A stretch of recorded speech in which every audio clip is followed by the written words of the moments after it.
시청자 여러분 안녕하십니까. 이제 10월 5일 자정이 넘었습니다. 지금부터 전옥현의 안보정론 시작하겠습니다. 이번 시간에도요, 오늘 하루종일 나온 뉴스 중에서 마지막으로 정리해 드릴 뉴스를 집중적으로 말씀을 드리겠습니다. 여러 가지 의미 있는 내용들이 많이 나와 있어요. 드디어 이낙연이가 결국은 이재명이가 몸통이다, 직격탄을 날리고 있습니다. 왜냐면 이제 남아있는 게 경기하고 인천밖에 없잖아요. 경기하고 서울밖에 없지 않습니까? 그러다 보니까 상당히 다급해졌어요. 상당히 강수를 두고 나왔고요. 그리고 또 하나 중요한 것은 김병준과 김종인 전직 두 비대위원장이 물밑에서 윤석열 통당을 돕고 있다, 이런 보도가 나오고 있습니다.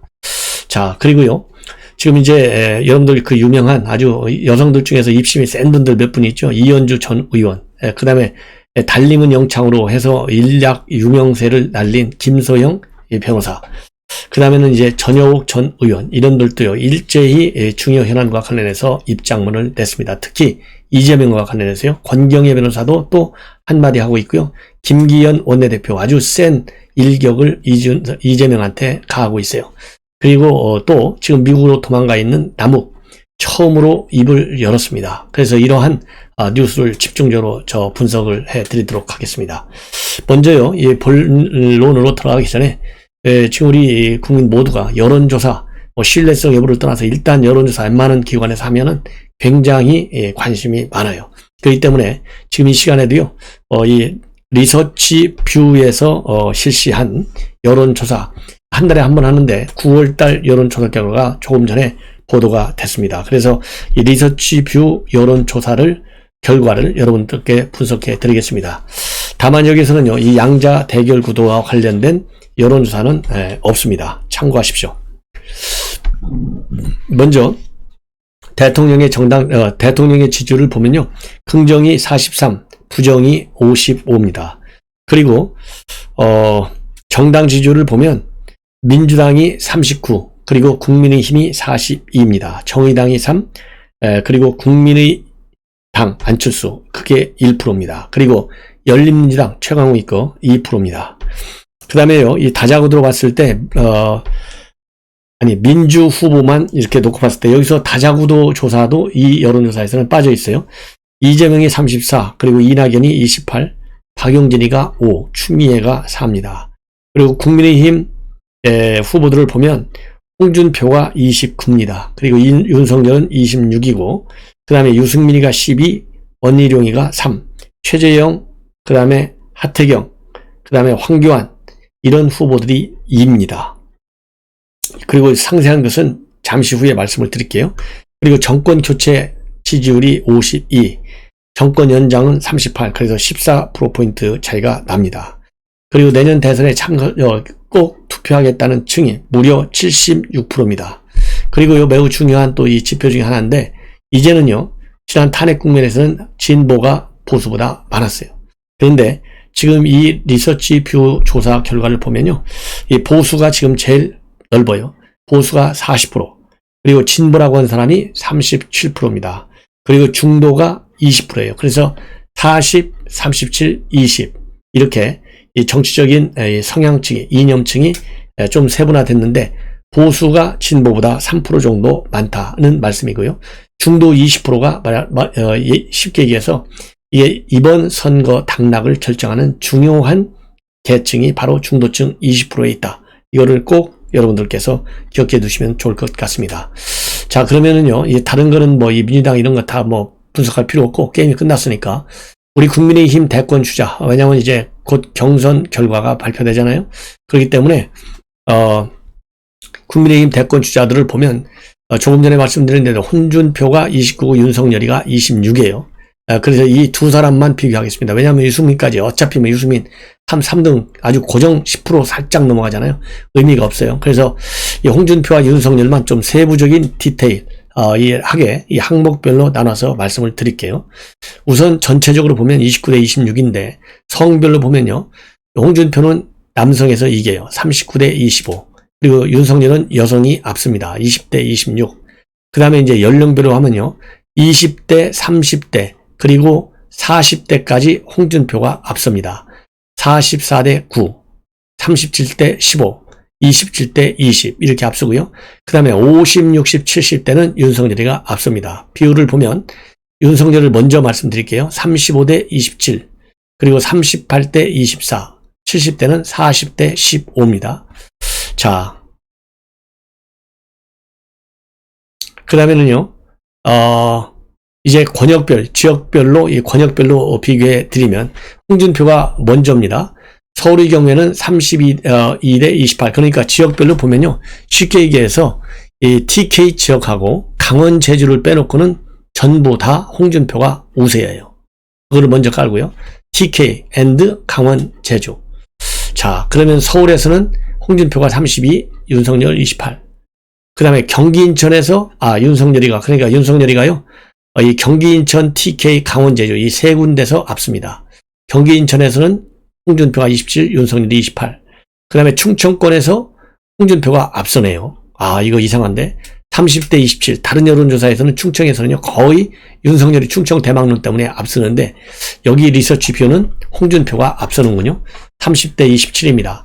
호남에서도 37대 12. 그래서 호남에서 격차가 많이 나는 거, 여러분들 아시죠? 3분의 1입니다. TK 지역에서 홍준표 26에 윤석열 32입니다. 그리고 불경 지역에서 홍준표가 31, 그 다음에 윤석열 22. 강원, 제주는 홍준표가 19, 윤석열이 34입니다. 그 다음에 뭐 직업별은 빼고요. 그 다음에요, 이 문재인 대통령이 잘한다고 평가한 층에서는 무려 30%가 홍준표를 밀어요. 그리고 잘한다의 층에서는 4%밖에는 윤석열을 밀지 않아요.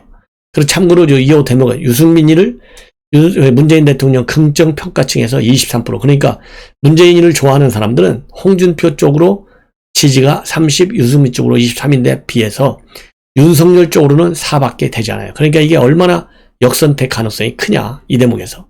그리고 문재인 대통령이 싫어하는, 잘못한다 이렇게 평가하는 사람들 중에서는요, 홍준표가 30, 그 다음에는 윤석열이가 43이에요. 이걸 보면 정권 심판론 쪽으로 좀 생각을 갖고 있는 세력들이 윤석열 총장 쪽으로 밀고 있다, 이렇게 나타나는 것이죠. 자,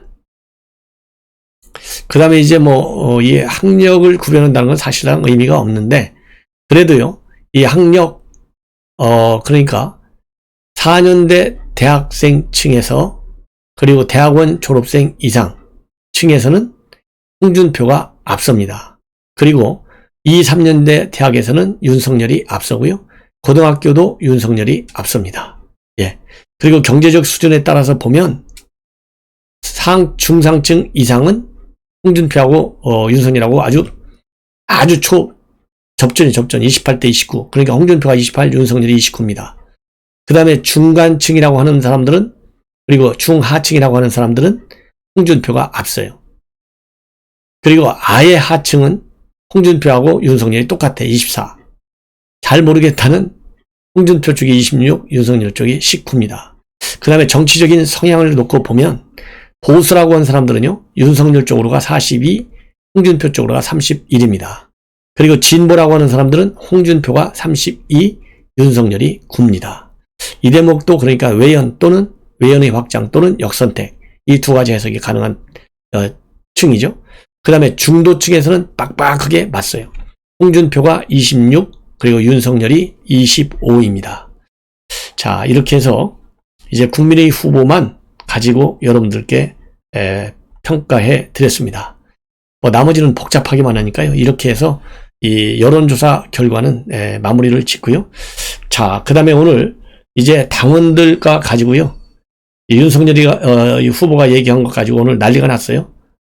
우의장 당원들이 있다, 이 얘기를 가지고 그야말로 당원들을 무시하고 모욕을 한 것이다, 이렇게 비판하고 있는데, 이러한 문제와 관련해서 윤석열 총장이 방금 전에 입장문을 내놨습니다.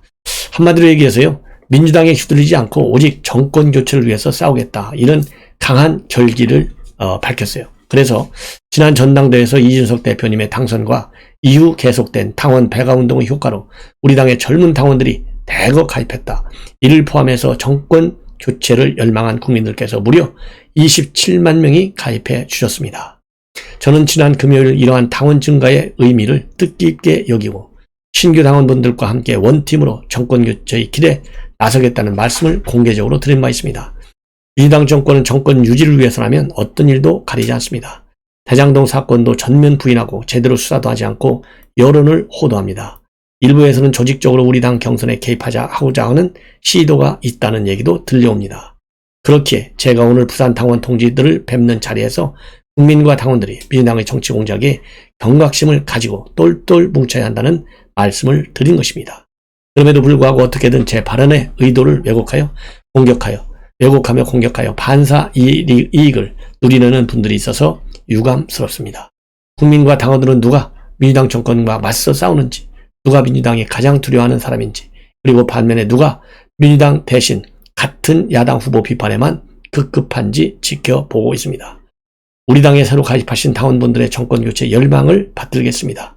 자고 우면하지 않고 정권 교체를 위해 직진하겠습니다. 제가 굳이 논평하지 않아도 여러분들 다 누가 말하자면 민주당 대신 같은 야당 후보 비판에만 급급한지도 다 아실 테고 별도의 논평이 필요 없을 것 같습니다. 자, 이러는 가운데요. 지금 윤석열 주변 수사에 검찰은 속도를 내고 있습니다. 그래서 윤우진 곧 이제 소환 조사한다라는 얘기가 나오고 있고요. 이 김건희 씨도 곧 소환 조사해서 의법 처리한다, 이런 보도까지 나오고 있어요. 이렇게 되는 이유 중에 하나는 지금 이재명 캠프와 이재명 쪽을 의식하는 이 수사가 바로 대장동 사건이잖아요. 대장동 사건과 이 수사의 공평성, 이 균형성을 유지하기 위해서 한다 하는데요. 그 말을 누가 믿겠습니까? 윤석열 잡으려고 하는 것이죠. 지금 이재명이 안 잡으려고 대충 흉내만 낸다는 거 알만한 사람은 대한민국에 다 아는 거 아니겠어요? 그러니까 핸드폰 하나도 지금 못 잡고 있고, 지금 현재 겨우 유동규 하나 구속해놓고 성남 라인 3인방, 그 다음에 이 김만배, 이런 사람들 일체 지금 소환을 안 하고 있지 않습니까? 소환은 관두고 압수수색도 안 하고 있잖아요. 이러한 검찰인데 무슨 균형성을 맞춥니까? 일방적으로 윤석열 잡으려고 하는 것이지. 그게 우리 국민들의 의혹이고 합당한 의혹이다, 이렇게 생각이 됩니다. 그리고요, 이재명 측에서 오늘 굉장히 센 입장문을 내놨어요. 바로 윤석열 후보에 관해서 법적 조치를 취하겠다, 이렇게 나왔는데요. 대장동 사건과 관련해서 윤 캠프 쪽에서 이거는 무기징역감이다, 이런 얘기를 했는데 이거야말로 명백한 허위다, 이렇게 지금 강한 불만과 그리고 분노를 표출하고 있습니다. 관련된 내용을 말씀을 드리면 정진욱 캠프 대변인이 조금 전에 발표한 입장문입니다. 뭐라고 되어 있느냐? 윤석열 캠프가 이 지사에 대해서 아무런 근거 없이 무기징역을 운운하며 대선을 이전 축으로 몰아놓고 있다. 그러면서 이제 법적 조치를 취하겠다라고 얘기하고 있어요. 윤석열 캠프 측에서는 논평에서요, 이재명 지사를 유동규 본부장의 공범으로 규정하고 수천억 원의 배임 액수에 비춰 이재명 지사도 무기징역형을 면하기 어렵다, 이렇게 밝힌 바 있습니다. 이 대목을 가지고 말하자면 법적 조치를 취하겠다, 이렇게 경고하고 나선 거예요. 자, 그러면서 부정식품을 먹어야 하는지 마는지조차 구별 못하는 인간의 헛소리라고 치부하기엔 그 정도가 너무 심각하다. 명백한 허위 주장을 유포하는 윤 총장 캠프에 대해서 가능한 모든 법적 조치를 취하겠다, 이렇게 밝혔습니다. 그리고 윤석열 총장 측의 주장은 막무가내 무당충이라고 비하하면서 개인적 일탈을 이 지사에게 덮어 씌우려는 것이야말로, 그러니까 유동규가 한 것은 이재명이하고 아무 관계없이 그냥 개인적 일탈이다, 이렇게 딱 차단막을 치고 있어요. 이 논평을 통해서 정치 공세이자 별건 수사로 무조건 잡아놓고 보는 정치 검사의 못된 버릇이다. 그래서 여기서요, 이 특수통 정치검사, 이거를 다시 한번 이 프레임을 걸어서 윤 총장을 비판하겠다는 것이죠. 그러면서 이 정 대변인이 고발사주 의혹도 거론하고 하면서 말이죠, 윤 총장은 신복 순준성 검사가 고발장 작성과 전달에 개입한 사실이 확인되면서 엄청난 위기에 처해 있다. 위기를 덮기 위해 엉뚱한 이슈를 던지는 것은 정치검사의 주특기다. 아니, 이거 윤 총장 개입 없으니까 지금 질질 짜고 있는 거 아니에요. 이 지금 정 대변인의 이런 입장문을 믿을 국민은 민주당 지지층, 이재명 지지층밖에 없다. 이것이 저의 결론입니다. 자, 그리고요, 이낙연 측이 결국은 칼을 뺐습니다. 유동규가 구속되니까 이제, 그리고 경선이 이제 안 남았잖아요, 몇 개. 그러다 보니까 지금 막다른 골목에서 이제 살아나기 위해서 마지막 강수를 두고 나왔어요. 그래서 이번 대장동 사태의 핵심은 바로 누구냐? 최초의 지시자가 누구냐 이거예요. 이게 민간 수익을 극대화시키기에 설계를 한 사람이 누구냐? 최초 지시자가. 그 최초 지시자가 이재명이잖아요. 왜냐하면 자기가 설계했다고 하지 않습니까? 예. 그래서 이제는 마지막 카드를 꺼낸 거예요. 그래서 뭐라고 지금 입장문을 밝히고 있냐면요. 오영훈 수석 대변인이 이것도 이 논평을 냈는데요. 누구의 지시에 의해서 이러한 엄청난 범죄를 기획했는지 밝혀서 지고화를 막론하고 엄중히 처벌해야 된다. 이제는 실체적 진실을 밝혀야 되고 이 사건의 또 다른 핵심은 최초 지시자다. 최초 지시자가 뭐예요? 바로 이재명인 거죠. 대장동 개발 비리의 본질은 부정부패의 범죄다. 매일 새로운 사실들이 세상에 드러나고 있어서 사건의 파급력을 예측하기 힘들다. 바로 사건의 파급력, 이 얘기가 바로요. 경선이 다 끝나더라도 이재명이 과연 버틸 수 있겠느냐. 그때를 대비해서 완팀으로 가야 되니까 지금 하나는. 그래서 이미 많은 제보를 받고 있는데 다 까지 않겠다.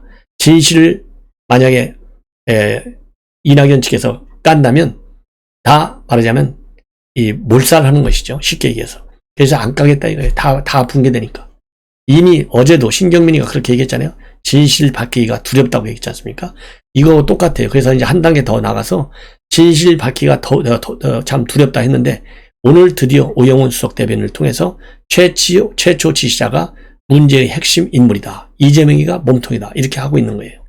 그래서 유동규가 지금 특정 경제범죄 가중처벌법상 배임 혐의라는 점도 또 짚고 있어요. 그러면서 검찰은 자고우면하지 말고 오로지 수사에만 성실하게 임해달라.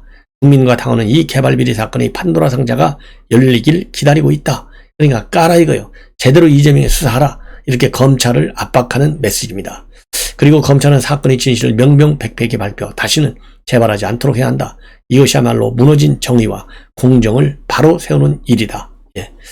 자, 그러면 이제 이낙연 캠프 측에 이러한 이제 이것이 사실 제일 센 입장문이 아닌가 하는 생각이 들어요. 근데 어차피 지금요, 이낙연 측에서는 이재명이의 불안한 후보성, 그리고 야당이는 기다리는 후보, 그래서 결선 투표로 가는 게 최종적인 목표예요.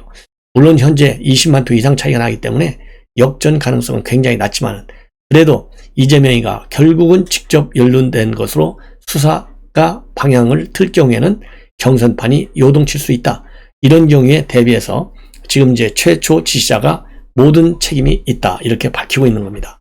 그리고 이낙연 대표도 오늘 민주당 당원들하고 만난 자리에서 뭐라고 입장을 발표했냐면 내년 3월이면 대선인데 여야 모두 걱정과 불안이 있다. 그러면서요, 좀 더 노골적으로, 그렇게 얘기하면서 아까 오영훈 수석 대변인이 논평한 대로 이거는 결국 이재명의 몸집이 되어 있고 이 몸통인 이재명에 대한 검찰의 수사가 빨리 진행되어야 되는 거야. 이거를 강조하고 있는 거예요. 그래서, 정운현 공보단장도요, 최근에 유 씨는 이 사의 최측근이다. 두 사람은 특수관계고 대장동 사건과 이재명 지사는 직접 관련이 있다. 이렇게 지금 이낙연 캠프 측에서는요 늘 적극적으로 이재명의 연관성을 띄우고 있어요. 그런데 이거 너무 늦었어요. 지금 버스 다 목표지 거의 가 있는데 이게 무슨 일이 생기겠습니까? 이렇게 해가지고요. 그러면서 하여튼 이낙연 캠프 측에서는요 대장동 수사에서 배임 혐의가 유동규에서 끝날 것일지는 미지수고 수사의 파급력을 예측하기가 어려워서 막판 전략에 고심이 상당히 많다. 이렇게 밝히고 있습니다. 자, 그런데요. 그러면서 하여튼 이제 이재명이도 정면 돌파를 택하기는 했지만은 시계 제로다. 이런 지금 보도가 나오고 있어요. 그래서 정면 돌파가 끝까지 먹히겠느냐? 그렇지 않을 수도 있다는 것이죠. 왜냐하면은 지금 현재 이 본선에 가면 결국은 중도층을 얼마만큼 잡을 수 있느냐. 이렇게 이것이 이제 관건인데요. 그동안에 마귀, 도둑의 힘, 이런 정말 강한 막말성 단어들을 썼는데 이런 용어들이 중도층에 좋게 받아들여지겠느냐 이거죠. 그래서 시계 제로인 상태로 빠지게 될 것이다.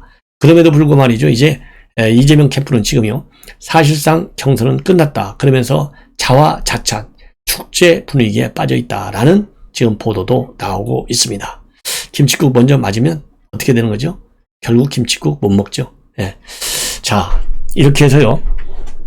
이낙연과 그 다음에 이재명 쪽 분위기를 말씀을 드렸고, 그리고 이제 윤석열 쪽 얘기를 드리면 지금 현재 이 본선 대비 차원에서요, 물밑에서 김종인과 김병준 두 분이 이 정책적인 전략적 조언을 쭉 해주고 있다. 그래서 자주 만나서 조언을 해주고 있고, 후보로 확정되면 전면에 나서서 도와줄 것이다. 예. 그리고 김종인 비대위원장도요, 경선 초반부터 사실상은 윤 총장에게 힘을 실어왔다. 물론이죠. 뭐, 김종인 비대위원장과 가까운 김병민, 윤희석, 이런 사람들이 아주 이 캠프 초기 단계에서 들어왔고, 그리고 최근에는 김근식 교수가 또 캠프의 비전 전략 실장을 맡았잖아요. 김근식 이퀄 김종인 비대위원장의 핵심, 딱 이렇게 되어 있지 않습니까?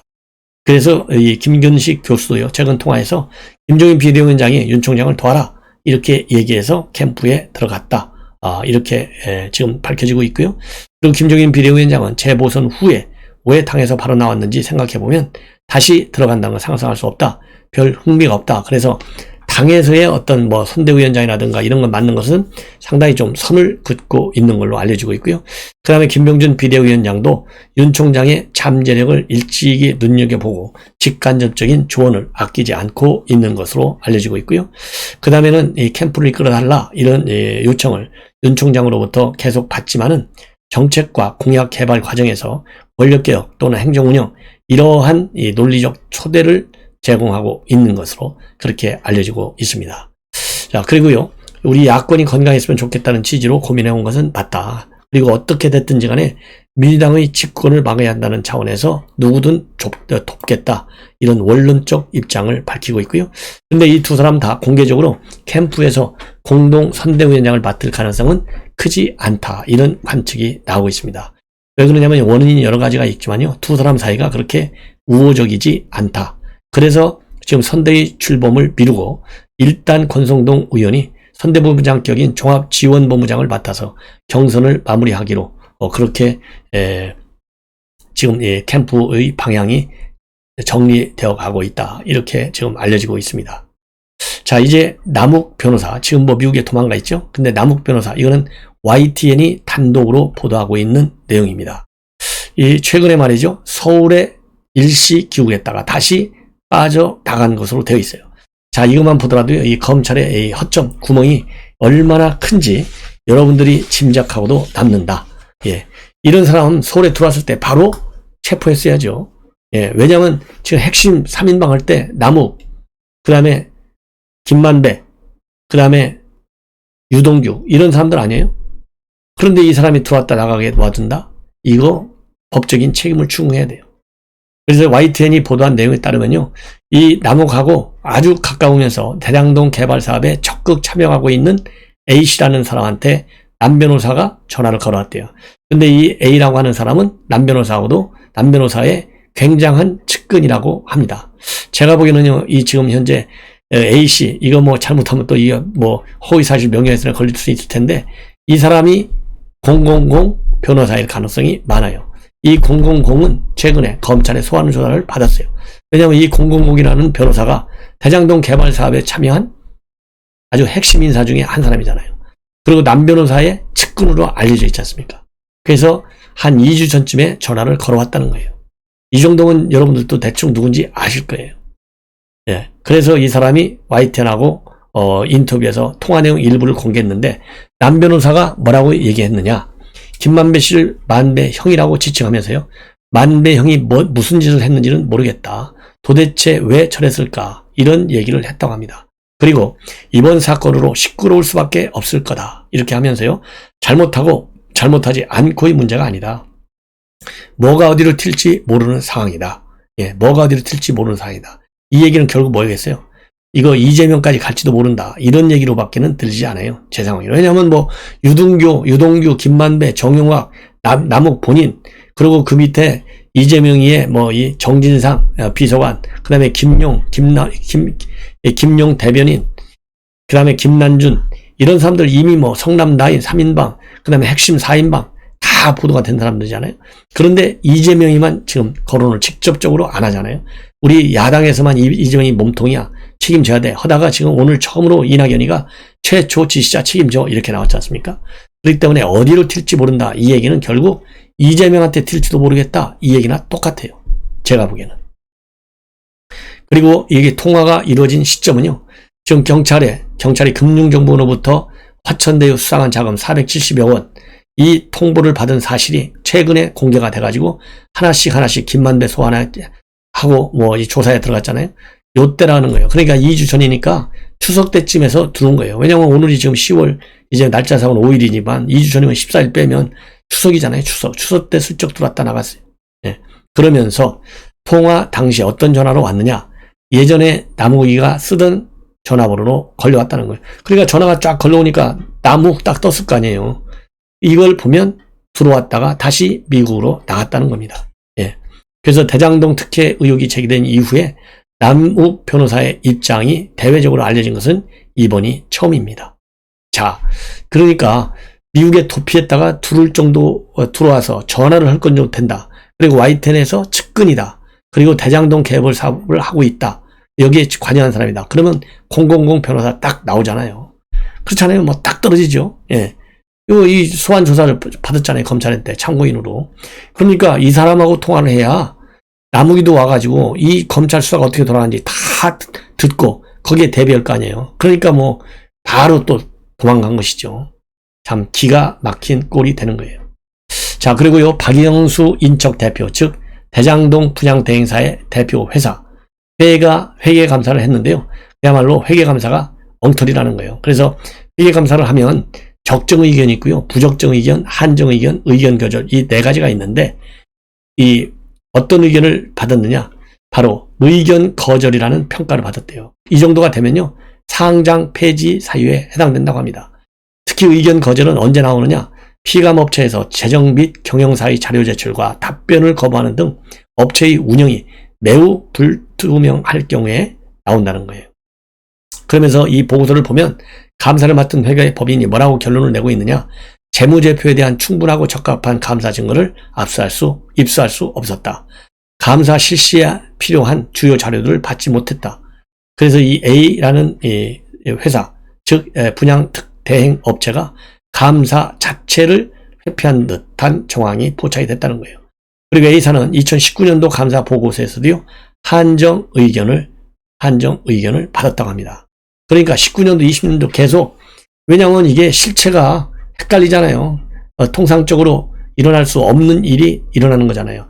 5개 특정 지역을 이 화천대유에서 받았는데 이 화천대유에서 받은 이 5개 특별 지역, 여기를 갖다가 특정 분양 대행업체 한 군데 다 몰아줬다는 거 아니에요. 예. 그러면서 김만배가 이 분양 대행업체한테 또 100억 원이나 집어줬어요. 무슨 돈인지도 밝히지 않아요. 예. 자, 이러니 회계 제대로 할 수 있겠습니까? 제대로 회계하면 다 걸려들죠. 그러니까 회계감사를 제대로 할 수가 없는 거예요. 예.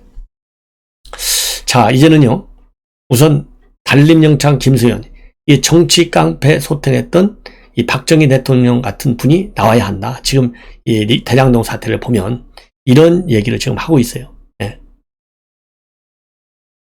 대장동 사태를 보면. 그러면서요, 이 과거 이 한 네티즌의 글, 봉천동 일대 재개발 사업할 때 철거민과 이 철거 단체하고 그다음에 거기 주민들 간에 난장판이 난 거를 이 페북에 글을 올리면서 이런 것들을 보니까 이 봉천동 옛날 재개발하는 걸 보니까 대장동 게이트가 지금 호출이 됐다는 거예요. 당시 그 봉천동 재개발의 철거 용역업체가 적준건설이었고, 예, 적준건설이었고 거기 철거팀장이 이재명의 최측근이다. 대장동 게이트의 공모자인 유동규였다는 사실에 전율한다. 분명한 것은 당시 철거 용역 업체들에 소속된 철거 반원들은 거의 100% 깡패들이었고 양아치들이었다. 투어작은 조폭 조직에 속해 있었고 그들은 철거 현장에서 늘 경찰의 비호를 받았다. 놈들은 나체로 시위에 나선 아주머니들을 향해 쌍욕을 퍼붓고 철거를 명분으로 대놓고 성희롱과 성충을 했다. 이런 내용까지 지금 글을 올리고요. 그래서 이러한 글은 결국 대장동 게이트를 저격하기 위해서 올린 글이잖아요. 그러면서 최근에도요, 이 김소영 변호사는 국민들은 제2의 박정희를 기다린다는 취지의 글도 올렸고, 김어준을 겨냥해서 털보 김어준이 롯데호텔 특팔기 의혹 썰 좀 풀어봐라 날카롭게 대립각도 세웠다고 합니다. 그리고 이 국민의힘 지도부도 저격하고 있어요.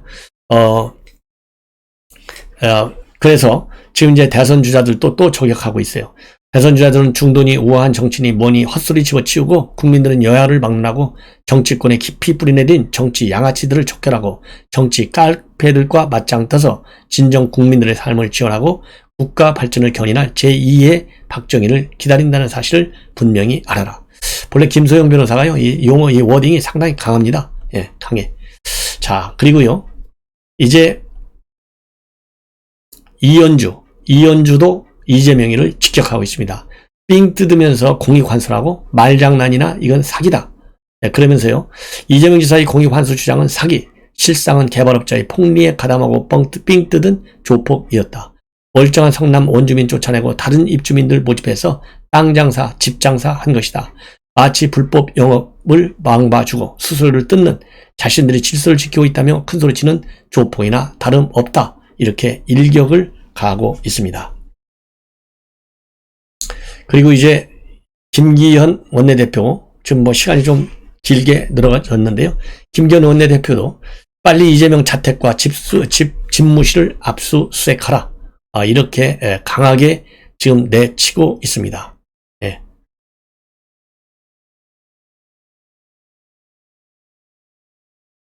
그리고요, 이 진중권 교수 또 한마디 하고 있어요. 진중권 교수, 이재명이가 최대 치적을 몰랐다고? 자, 말도 안 된다는 거죠. 그래서 대선 후보도 그러면 유동규에게 맡겨라. 제 입으로 그 사업은 자신이 설계했다고 하더니 이제 와서 나는 몰랐다? 말이 되는 소리를 하라. 나는 등신이로소이다. 유동규는 성남지사 선거, 경기도지사 선거를 도운 측근 중에 측근이다. 지지 선언을 해준 덕에 고작 건설사 운전기사 경력 2개월을 가지고 무려 차관급인 경기도 관광공사 사장의 자리에 오른 인물. 이게 이재명의 권력 없이 가능한 일이겠느냐. 이렇게 비판하고 있습니다. 자, 그러면서요, 이제 와서 실은 그 위대한 지적이 유동규의 작업이었다고? 그렇다면 이제라도 대선 후보 자리를 유동규한테 넘겨라. 왜 남의 지적을 가로채냐. 제 입으로 그 사업은 자신이 설계했다고 하더니 이제 와서 나는 몰랐다? 말이 되는 소리를 해야지. 보도블록 100만원짜리 사업도 자신이 직접 결제한다고 자랑하더니 그렇게 꼼꼼하신 분이 밑에서 무려 1조짜리 대형 사기를 치는데 나는 아무것도 몰랐다라고 했다. 이렇게 하면서 이 비판을 하고 있습니다. 그러면서요, 유동규가 구속돼도 관리 책임만 지겠단다. 한전 지원이 잘못하면 대통령이 사퇴하냐고 한다. 자신과 유동규의 관계가 대통령과 한전 지원의 관계라는 거다. 라면서 일개 한전 지원이 대통령이 최대의 지적이라고 자랑하는 사업을 총취하는 경우도 있나. 앞으로도 몇 달 동안은 이 X 소리를 계속 들어야 한다. 피곤하다. 그냥 내가 잘못했다. 철저히 무능했다. 앞으로 잘하겠다. 그렇게 넘어가면 안 되냐. 이렇게 비판을 하고 있습니다. 자, 진중권 교수의 비판은 여러분들 충분히 짐작하고도 남으리라 믿습니다. 시청자 여러분, 이것으로 오늘 밤 심야 방송을 모두 마치겠습니다. 편안히 주무십시오. 대단히 감사합니다.